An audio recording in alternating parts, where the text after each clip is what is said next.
work in Rwanda. He started a group, a non-profit organization called Voices of Rwanda, where he's taking testimonies of survivors of the genocide in Rwanda and doing really important and impressive work. And I think the project come out of the Fortunov. Are we connected to the Fortunov? Yeah, it was the inspiration of the project and advisory stuff, I guess, in the process for sure. I don't know, for those of you who don't know, the Fortunov archive here at Yale is one of the first video testimonial project on Holocaust survivors, which is, I think, very important work over the years. Taylor is really doing impressive work, and his reputation precedes him where he goes. So I'm glad you're here, and he's here with Berthe. So. Does Taylor have a last name? Kraus. Taylor Kraus. And Taylor and Berthe and I, just to start to introduce Berthe, we all met in Geneva on a very auspicious occasion. It was the Durban 2 Review conference in the United Nations, and it was, actually we were speaking about how Berthe saw Mr. Ahmadinejad, and we all met representatives of the regime there, and yeah, it was a very intense week or so in Geneva. And what was really, I think, amazing and impressive, and I really think that something started in Geneva, that there was a group of people from Rwanda, from across the world, from Europe and Israel, young Jewish people, women groups, gay groups, people fighting for democracy, and I think we all kind of, people from Darfur, there was people from the north of Africa, the Berber community was there. It was a sort of a loose affiliation of people coming together to fight really a reactionary social movement as represented by Iran and others that were there. And we all met and had very intense meetings and participated on panels together and protested together. So it was very, I think, a very special time that groups are now in contact with each other. I think something positive and progressive has started. Why do you think Iran was there? Why were they there? Well, Ahmadinejad was the only. Why was he there? It was actually Yom HaShoah that we met. I mean, he wasn't trying to get enlightened, I'm sure. No, he was there to spread his message of hate, which he does very effectively. And I won't get into it, but when he addressed, I don't want to get too much of it, but when he addressed the General Assembly, he was the only leader of any nation to come to address the meeting, and he actually spoke in the narrative of the Protocols of the Elders of Zion. And I would argue that this is something that's even more of a long-term threat than Iran's nuclear weapons program, that he's really unleashed into the world he's resuscitated the narrative of the Protocols of the Elders of Zion, and this is literally being spread rapidly through much of the Middle East and through parts of South America and parts of Africa and even in North America. And this is something that we really need to start to map and to understand what's going on. And it's an area of research that has not been done, literally. So on that note, so Berthe Kayitesi, I'm sorry for mispronouncing your name. So Berthe is going to speak today on a world of contradictions, anti-Semitism, anti-Tutsyism, and never again. Berthe is now based at the University of Ottawa, where she's doing a PhD. She's also teaching French classes at St. Anne University, and she's been doing this since 2007. She's also an ambassador to the Friends of Tebeho, which is to support the reconstruction and the resilience of young survivors of the genocide in Rwanda, and particularly those who have been orphaned by the genocide. Her research focuses on issues of resilience of the survivors of the genocide committed against the Tutsis of Rwanda, on issues of racism, anti-Semitism, and genocide denial, which you'll hear is also a movement that's relevant to the Rwandan context. She was born in Gisenyi, which is a western province in Rwanda. I won't go into details, but she was personally impacted by the genocide. She left Rwanda, and in 1999 to 2000, she did a BA in education at the Adventist University in Central Africa. She then went on to do a master's degree in education at the University of Trois-Rivières in Quebec in Canada. She's written widely. She has an acclaimed autobiography entitled Demain ma vie, enfant chef de famille dans le Rwanda après, and she's written other books as well. So she's really an accomplished scholar and human rights activist, and it's really an honor and a privilege that you're here. So. Thank you, Professor Smore. And thank you, everyone, for being here and sharing what I have to share with you. I'm sorry with my English. Sometimes the words not come easily, but I think it will be fine. The subject of today was not really among my interests. I was affected by them, but I was working on resilience of children household in Rwanda before I went in Geneva. And while in Geneva, I was emotionally impacted by what I heard there. Among what I hear, Ahmadinejad's speech, and also someone from Rwanda who was denying genocide against Tutsi by presenting herself as a genocide survivor. So this evening, I would love to share with you why have I, as a Rwandan, as someone from Africa, far from Middle East, far from West, if I can say, why am I have to be worried by Ahmadinejad's speech? Kotler was here maybe in the first session, and he addressed a sentence, which inspired me on what I'm going to say today. He told that why it may begin by Jews, it doesn't end by Jews. And I know what really that means, as I am coming from Rwanda. During the Durban Review Conference, I was just in front of Ahmadinejad while he was giving his speech. I get inside by curiosity as what really he's going to say. I put my microphone and I heard. At one moment, he said that Jews are using their suffering to colonize, to make the genocide in Middle East to Palestinian people. I was before immersed in reading testimonies from survivors of Holocaust.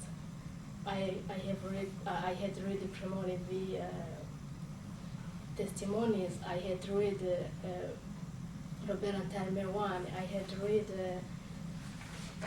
Charlotte Delbo one, and at that time I was published mine from Rwanda.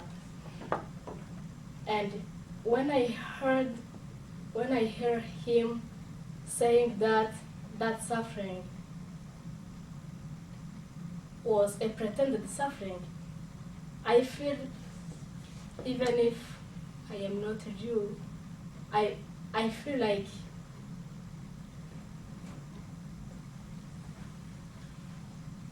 he was addressing that speech to me. He was saying what I was just wrote in my own book was not true. I was too much concerned. And from there, I being aware from what is really anti-Semitism. Even if I was immersed in testimonies from survivors, I didn't know necessarily what was anti-Semitism.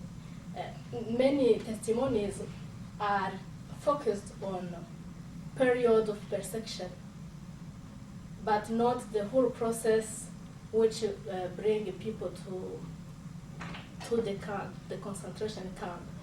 And at that time, I had a chance to meet Charles, and to have this chance today to read about it. So I began to read on anti-Semitism, and what I read,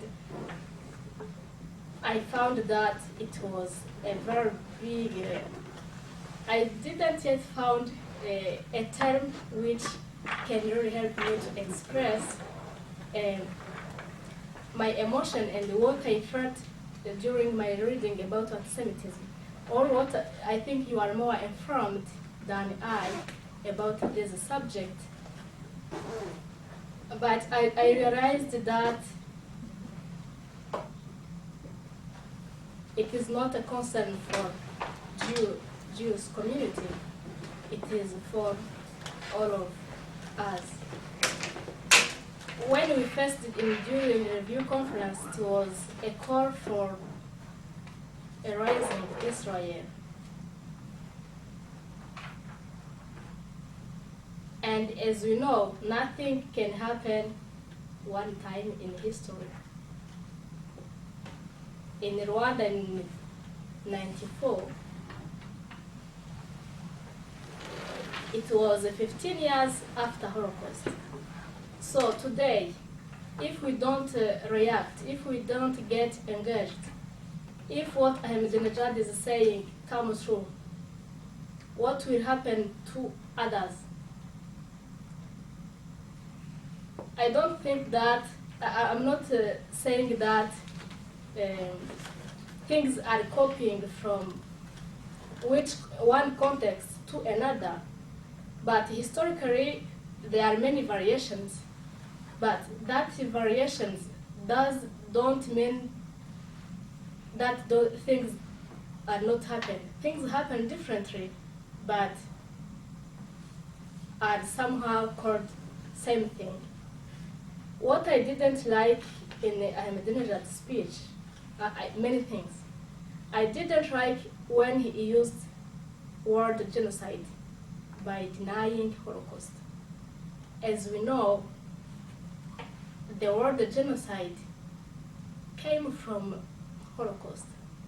How did someone can use that word by denying? I think if he has to use a word genocide, he has to find another term. I think by using the word genocide, he is agreeing that Shoah has happened, that Holocaust happened, and then what he is really saying is it happened, but we want it to happen again. But I'm not sure that he's denying. His denial has many buff things. I think for me, he has to find another word if he wanted to deny what happened to Jews of Europe. And again, he cannot deny Holocaust without denying all other genocides. As I began, I felt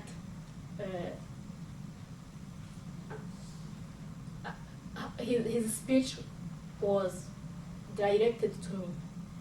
And why? Why? Because of all what happened in the Second World War. Give a reference to all happened before or after. As one traitor said somewhere,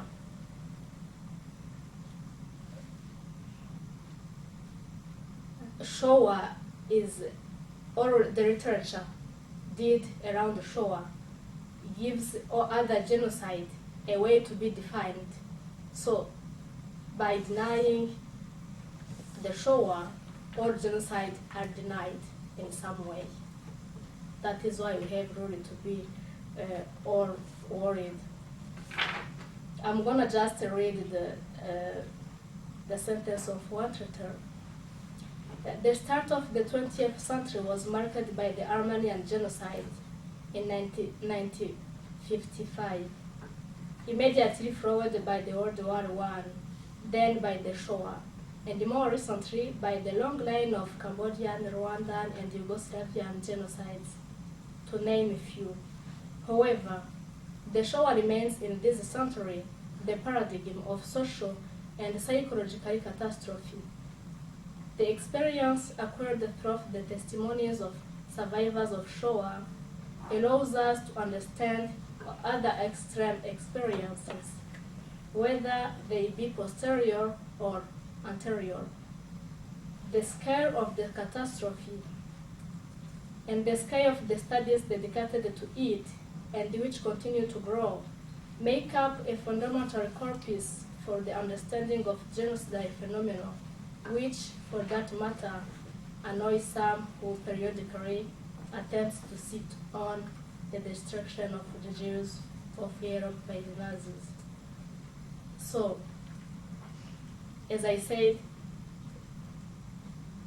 Rwandan and other community who go through the genocide had to worry, but also other people. For now, genocide didn't repeat somewhere 2 times. So others who are not included today could be also worried for tomorrow. But specifically for the genocide against the Tutsi in Rwanda and the Shoah had many things in common, from colonialism to the genocide. The word Jew has been founded in Rwanda literature from Nilo-Hamitic myth, which is really a myth. But some people take and took myth as a reality. While settlers, colonialists came in Rwanda, did a big mistake. By saying that Tutsi were coming from somewhere else. I think from that point, they erased them to their homeland.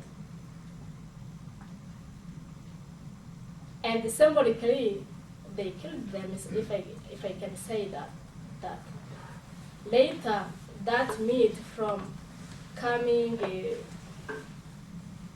at Hamitic descent, at Semitic descent, were used by killers, saying that we're gonna kill them and then put the body in the river of Nyabarongo, and from Nyabarongo they will go back to Ethiopia, where they are coming from.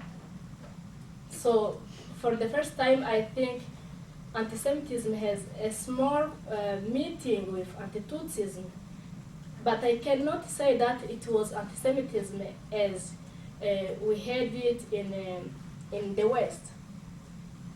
And it was not anti-Semitism to Tutsi. Tutsi died as Tutsi, not as a Jew. But during that time of colonialism, what is circulating today by internet was circulating by people who are discovering other countries. And I think where the Jews and the Tutsi meet, but from a myth. So I think it is important to see if perpetrators use really that myth or not. I know that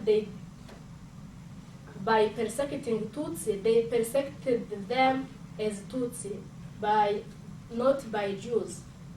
But at the time of killing, they told us, we're gonna put you in the river and you will go back to Ethiopia, where you are coming from. So that, I think research can be done.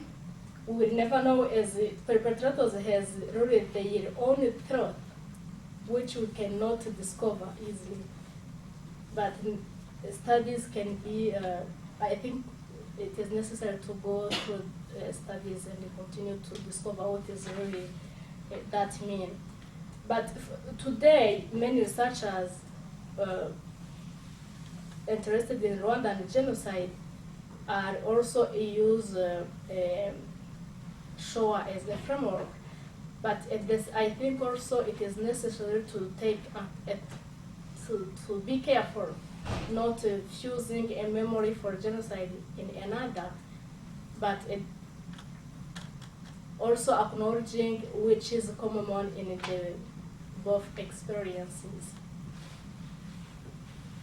Now I'm gonna talk about the second event during the Durban Review Conference, where someone presented herself as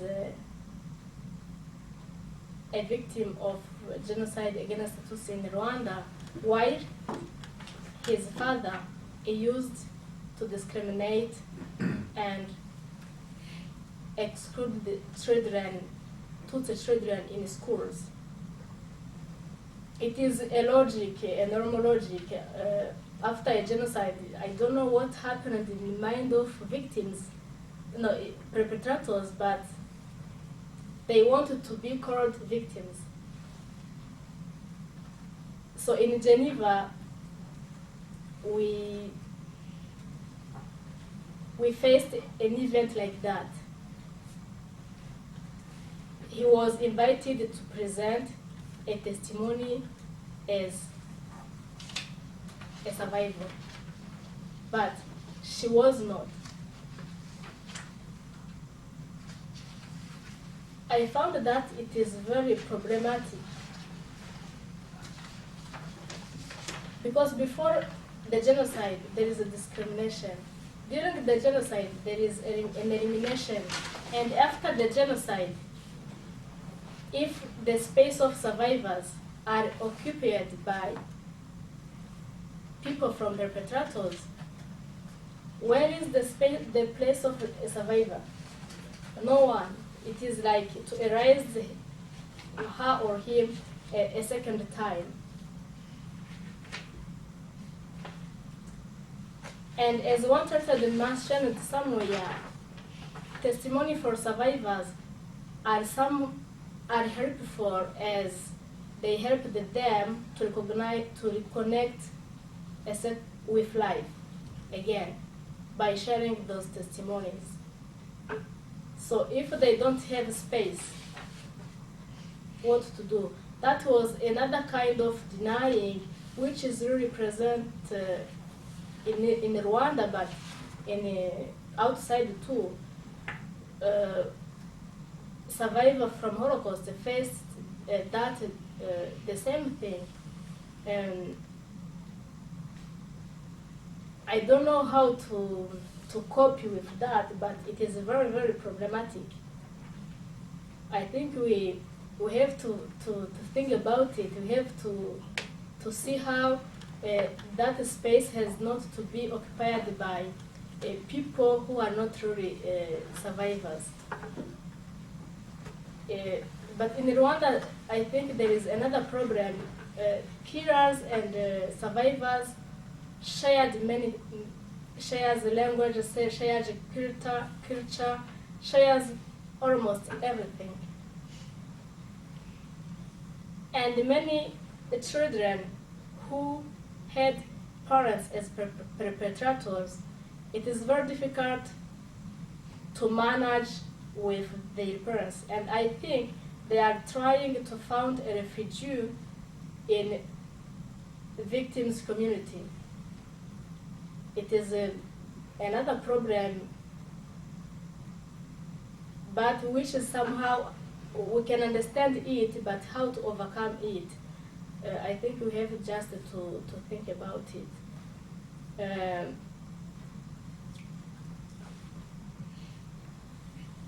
I would like to add something about the word never again. It was very difficult for me to work on it. I was thinking, well, I am from Rwanda. I did what I can to let people know what happened there. But probably tomorrow we will say that Darfur was a genocide, and in a United Nations we hear Ahmadinejad openly giving a speech to the whole world and calling for another genocide, and I was really confused what to say for really never again.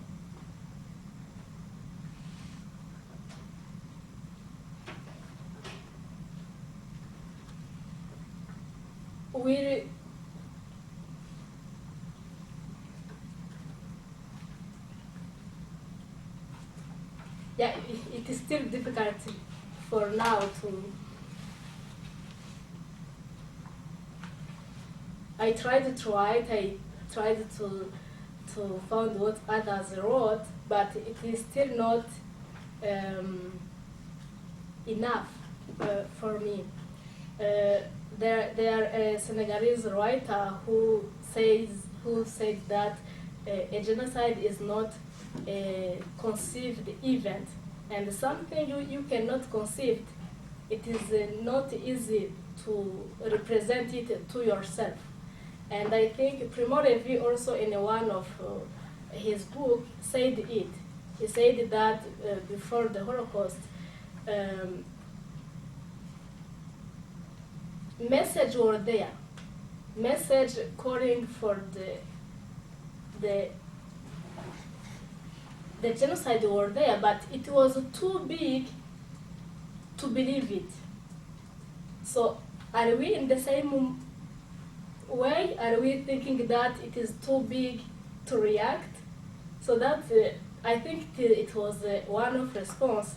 The other response of what never again is not happening really, I think there is a psychological distance, and there is also a real distance between people. Now in Canada, sometimes I talk with my friends, and they are sharing me what they were doing in '94, or what their parents were doing. They were in a normal life, as our perpetrators in Rwanda were also somehow in a normal life. And they told me, it was so far. Yes, we saw it on the TV, but it was so far. I can't blame them. It was really, the reality is that it was really far. But it is really far, even if now we meet. It is not far if we want to make it approach. I think it is what Taylor is doing in Rwanda by collecting those testimonies, by coming in the US and sharing them with different students. I think he is just breaking that distance. I think it is what Charles is doing without with inviting me and other people. I think it is possible to get together, but we have to have that desire. That desire is not for all persons. So I think I'm gonna stop here and just hear questions. With questions, I'm more. Yes, good. So thank you very much. Thank you. So to pick up on your theme, I remember after I spoke in Geneva that you and your colleagues invited me to speak, and one of the questions that everybody was asking is why, given the history of the Shoah and the Jewish people, and given the experience in Rwanda of the Tutsis, that many people are asking me why the Jewish community is quiet, that there are many professors and there's many business people and professional people, and why are they quiet? And people are saying, don't you understand what's happening in Israel, that the words, the dehumanizing words that are so powerful of Ahmadinejad and others in Israel, why aren't people reacting? And I would even go further by saying that the experience of people who are trying to bridge the gap on this issue of incitement to genocide when it comes to Israel and Zionists and Jews, that there's, in the academy, I would even say there's an antagonism, that people perceive us to be right-wing or exaggerating or not doing proper research or being politicians or, defending Israel at all costs and not being objective. In the Rwandan context, so why do you think that's happening? And was there something similar in the Rwandan context? Were there people warning the society that this is going to be very bad and it's very dangerous, and were people antagonistic to them? Is there something similar that happened, or why do you think this is happening? What's the process? Why is there such a, I don't know if it's denial, but certainly a silence in the face of this genocidal anti-Semitism? And was there a silence in Rwanda? Are there similarities? And if there are similarities, why do you think there is this silence? When something is so, at one level, it's so clear. When Ahmadinejad speaks, he's and his disciples, and then the religious leaders and the Iranian Revolutionary Guard, they're clear, they're concise, they're consistent, they're straightforward, they tell the world what they're going to do. Why this silence? That is a very good question and a difficult one. Is it similar in Rwanda? Or? Yeah, in Rwanda, there's something closed. I do remember during the genocide, there are many misinformation. During the 3 months, Tutsi were killed only because they burned Tutsi. And at the end, as the RPF, the opposition military, who were composed by few Tutsi, but Hutu too, was advancing, many Hutu went out the country.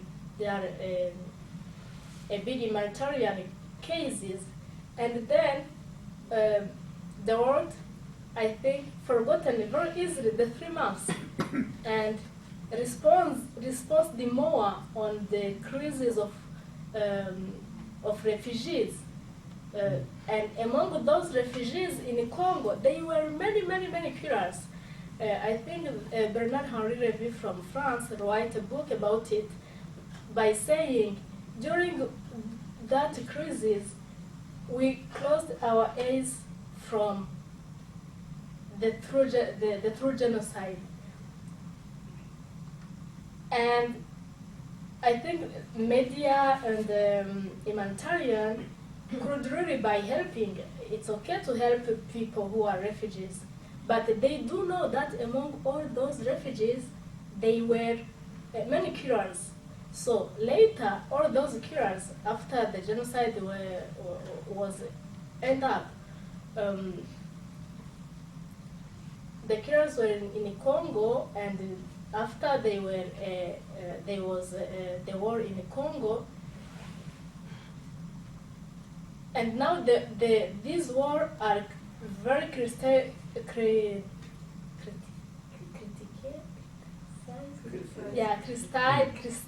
by many researchers, but I think they forgot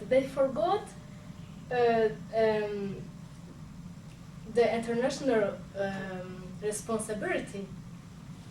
The international community, by helping all those refugees who were Hutu, would found a way also to distanciate killers and those who were not killers. But they didn't really do these jobs. So I think, I don't know what happened in the world, but there are a big conspiracy, I don't know if it's complicity with killers without really wanting it, but I think it is easy to go with the side of perpetrators the victim's own. I don't know really what happened in the mind. It is a very difficult question, but for the genocide, there is a big silence than two other things. I forget. Thank you. So Edith. Yes, so I was interested in what you said about psychological distance, and I'm interested to know what type of distance. I was thinking about this question empirically. Do you mean, is it like that it's difficult to take the perspective of people that are geographically distant, or is it that we think Rwanda is a neglected place, nobody knows where it is, and so is this the distance, or is it, because like if I think of the Jews, or anti-Semitic, everybody speak of the Holocaust, so it's not, maybe it's not exactly the same. So what do you think, like what type of distance, what did you feel? I mean, I don't know if you were here, if you were in Rwanda when it happened. I was in Rwanda. You were there. Yeah. Did you feel that nobody cares? Oh yeah. So maybe this is even more interesting. What were you thinking that is happening in the world? I mean, were you expecting things to be? Well, it is really difficult to expect something from people you don't know, and I was 15 years old. I didn't think about international community or people from everywhere, somewhere else, but just being killed by our neighbors, it was too much. The distance, I am trying to think about it now, right now. And I think the psychological distance, when, for example, we saw something on TV, how are we reacted? So if emotionally it is too much, do we close it and go to a cinema? Something which helps us to forget. Yeah, found a movie, or do we let our emotion go and trying to overcome those emotions? I think they were a very distant psychological distance, but at the same time, for not the whole people. There are people who are doing a great work in Rwanda today, and I think it became from the no distance which happened in '94. I was receiving a few weeks ago someone at my home. He is doing a research about the survivors in Rwanda, and he told me it is from the image I saw. I didn't know that I will do something with the emotion I had on that time, but I think this is my response for now. So, yeah. And as a child there or adolescent, did you expect the war to help? I mean, because somebody came here and said that it was in the media all the time. I mean, before it happened in Rwanda, I mean, there were many notes that this is about to happen. So were people trying to rebel or to do anything or to protest or to try to, to connect people out of Rwanda, or were they more like victims that they were not active? What happened there? What is the dynamic? The dynamic is difficult to describe. A genocide is not an accident. It is coming from a very long process, and it's a very long process of dehumanization and animalization of the future victims. And as I was saying, it is you are saying it coming, but you are not really believing in it. Many years before the genocide in Rwanda, as I was saying, Tutsi didn't have full access at school, only primary school. We did easily our primary school, but getting to the secondary school, they were a quota. Sometimes some Tutsi used to buy to buy access for school, those who had means, but other not necessary. Many boys went to the seminar for becoming a priest because it was the way it was easy.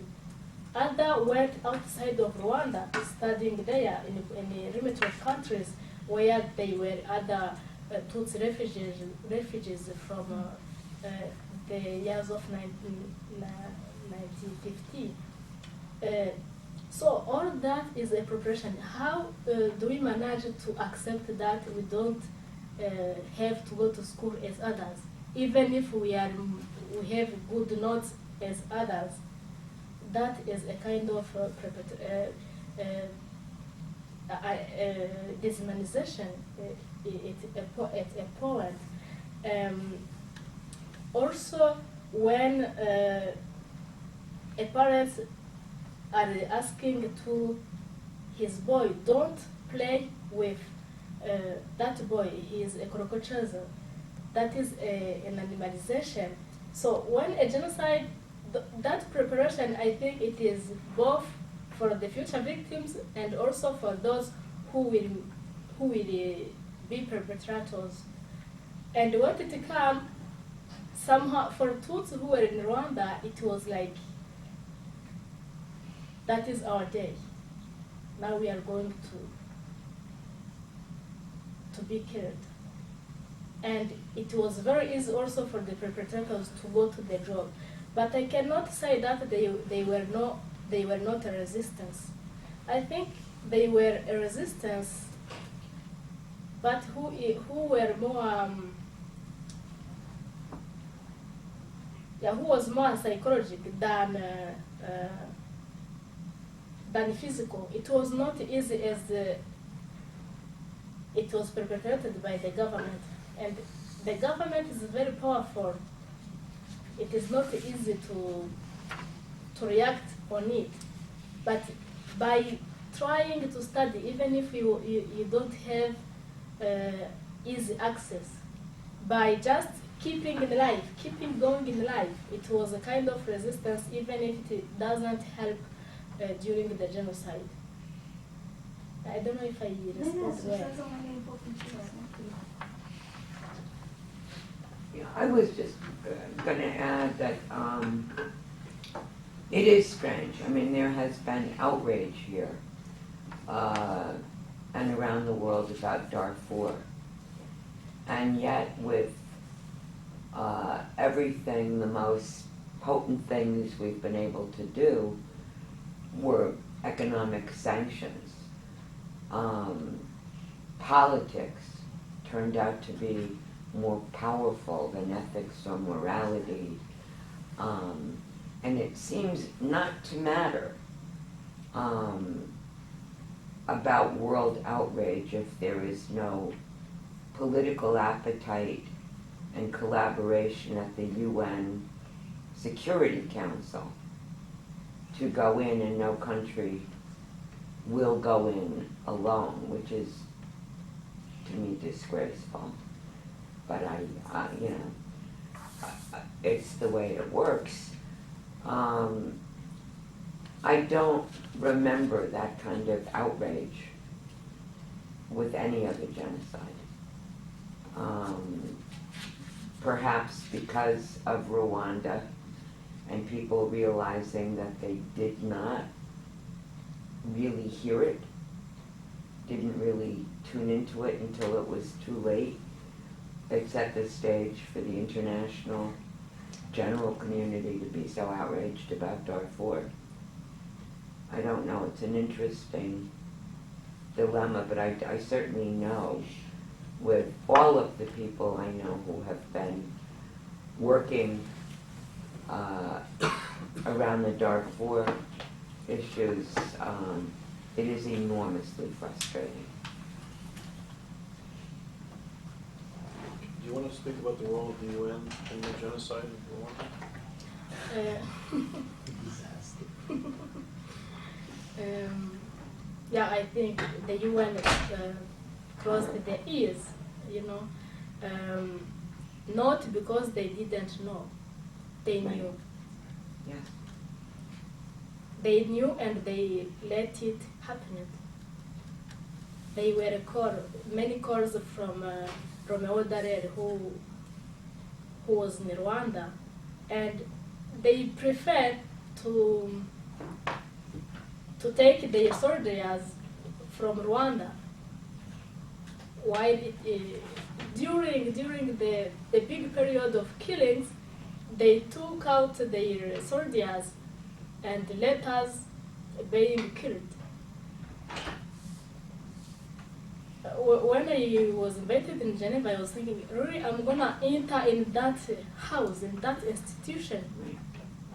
I was very, very angry, and my friends told me, no, you can't just react like that. You have to go. But they knew before the genocide. They knew after. I think I have a good sentence here. Which is related to that refusal UNAMIR to intervene, and I think there's a kind of denial, there's a kind of complicity. It's a phrase from Ternon, who is in France and who is working on genocide, and he wrote, the UN refused to intervene in January 1994 to disarm soldiers and militia who declared the revolution to kill the Tutsis.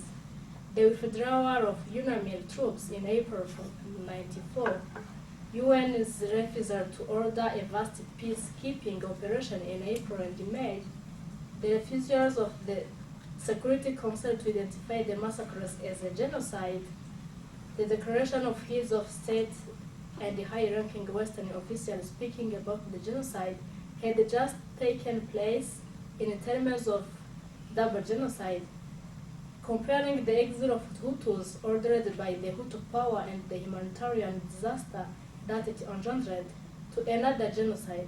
These aversion, these cover-ups, these lies were only the facets of the same phenomenon of negation of international amnesia, according to the political interests. So there are some interests which are more important than genocide. I think there were also a sentence that in Rwanda there was no petrol. So No what? no No oil. no oil. So as there is no oil, we don't need to go there.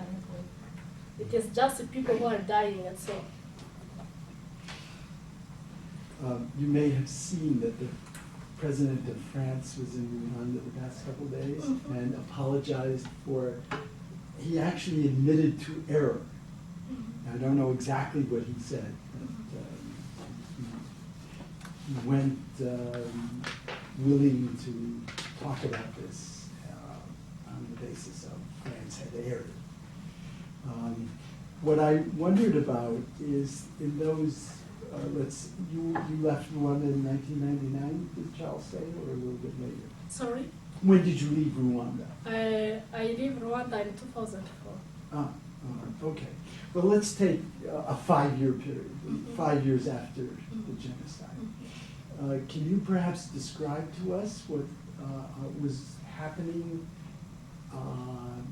both in terms of how individuals were sort of picking up the pieces of their lives and what the government was trying to do in those 5 years?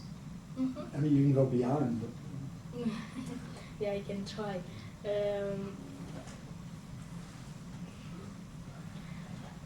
The first thing, it is the disconnection. I was in Rwanda before '94, and I went in Congo for just 3 months during the genocide. After escaping really by miracle. Sometimes I am really safe, yes. But I went through the genocide. I saw people being killed. If I am here today, It is really by miracle. I have been at a semester for being killed, but I escaped and I went to Congo. I lost my parents and many my family members, as many survivors. After coming back in Rwanda, I realized how the two words, the before and the after, passing by the through, will never be the same. There were many children who became orphans. There were many women who used to have children who were alone. There were some men who were alone, who used to have families. And there were many other Tutsi who used to live in our limit of countries who were coming back in Rwanda who were really entering in a country where many blood were passed a few months ago. And for some Tutsi who passed many years in outside of Rwanda, they were somehow happy to be at home. And they were curious. Some who were in Congo, but others who were in Rwanda. So they were kind of, at that time, many identities. I remember while working, we were, oh, where are you coming from? I am coming from Burundi. Where are you coming from? I am coming from Uganda. Where are you coming from? I am coming from Tanzania. So we described ourselves as coming from, and others said, oh, we were in Rwanda. When you said you were in Rwanda, okay, are you survivor or you are not? So we had many identities, even if we were all Rwandese. But the community of survivors are really were very down. So the reconstruction took many steps, and it is not easy. The government was trying to just to be stable, and individually people were trying to go through trauma and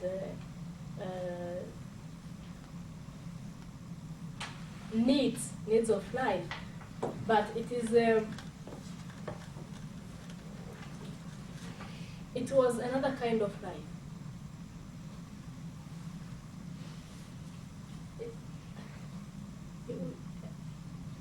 Are there another? Can I Yeah. go a little farther? Yeah.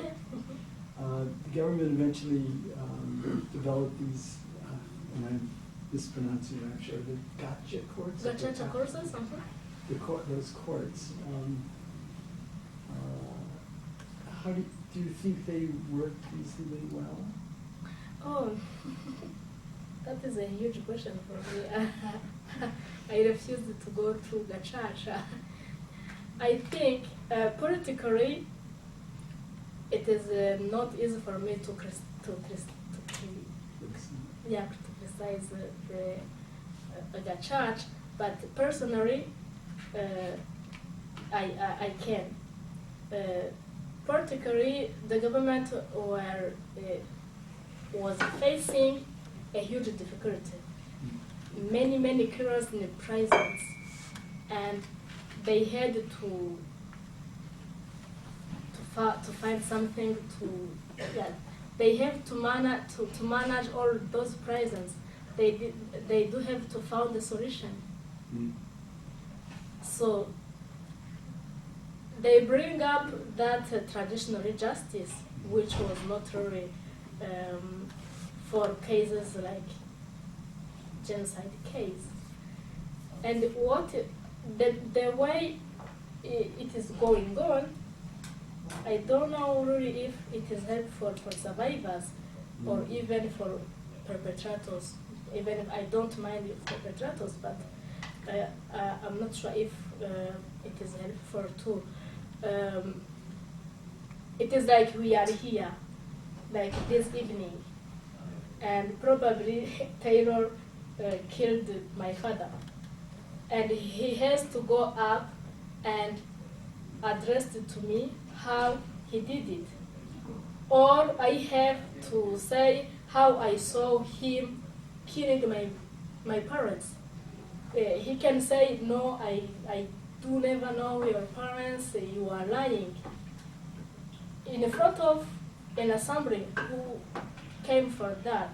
So for survivors, when many went there, it is for getting some information about how the family members were killed.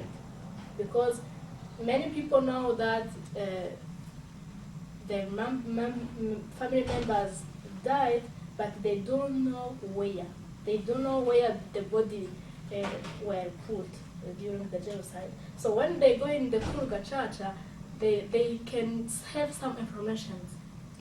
But at the same time, emotionally things from genocide come out, and it is not easy. The other danger for now, we have almost 200 survivors who were killed because of testifying into gacaca courts. As you know, for killers, survivors are reminding that they killed. You meet him, you know that he's a killer, and for him it is not easy to accept that you are there to testify that he killed. So there are many problems with gacaca, but particularly I think the government didn't found another way to overcome the problem. Are there any? It's a Neil and Michelle. Okay. My question's related to the last question. It seems to me that with the Holocaust, after it happened, it was for quite a few years, it was very clear who the bad guys were and who the good guys were and who the victims were and who the perpetrators were. And that recently, maybe after 50 years, it starts to break down a little. You start seeing movies like The Reader, which make the perpetrator look somewhat sympathetic, and then you see an attempt with some of the to sometimes make the Jews look like they are guilty of equal sorts of crimes against Palestinians, and perhaps implying therefore that that all people are basically the same, and there's a loss of moral clarity as you get further away with the Holocaust, and that it also seems that social scientists push in the same direction, that they that anybody under those circumstances could do the same sort of thing, and that there's a breakdown of clear assignment of guilt and responsibility. Now, it seems to me that in Rwanda, it's happening it happens much quicker, and it's much more difficult, partly because first of all, there were a lot of moderate Hutus who were killed, so the killing was not only against Tutsis, and so it's not clear that it was that as Hutus as bad guys and Tutsis as good guys. There were plenty of Hutus who were also killed. But another thing is that the Tutsis are in a real small minority, and they have to get along with the perpetrators. And so any real truth-telling or any real assignment of moral responsibility is going to be something that's going to get in the way of future relations. So I was just wondering if you could comment on whether you think there are forces that are kind of working against the assignment of moral responsibility in the Rwanda genocide. That is a good question. I think first there are many misinformation amalgams, how to say, amalgam? Amalgam. Yeah, Oh. amalgam. I think in Rwanda and also for what is happening in the Middle East, they are using the term genocide where it doesn't, where there is not each conflict is became a genocide, Right. and I don't know why people need to call a genocide where it is not a genocide. I think they think really there is something to gain with that word. Mhm. They are really nothing. For me, if I could give that part of my life to someone, I will really give it easily. It is someone I don't like to have in my life, but people need to be called the victims of genocide when it is not true. And in Rwanda, it is what happened. I can't say that they were not Hutu who has been killed. Yes, but it was not a genocide. Never. And in today life, they want that to call it a genocide. And then they will say, okay, yes, we made a genocide, and the Tutsi made another genocide, and now it is equal.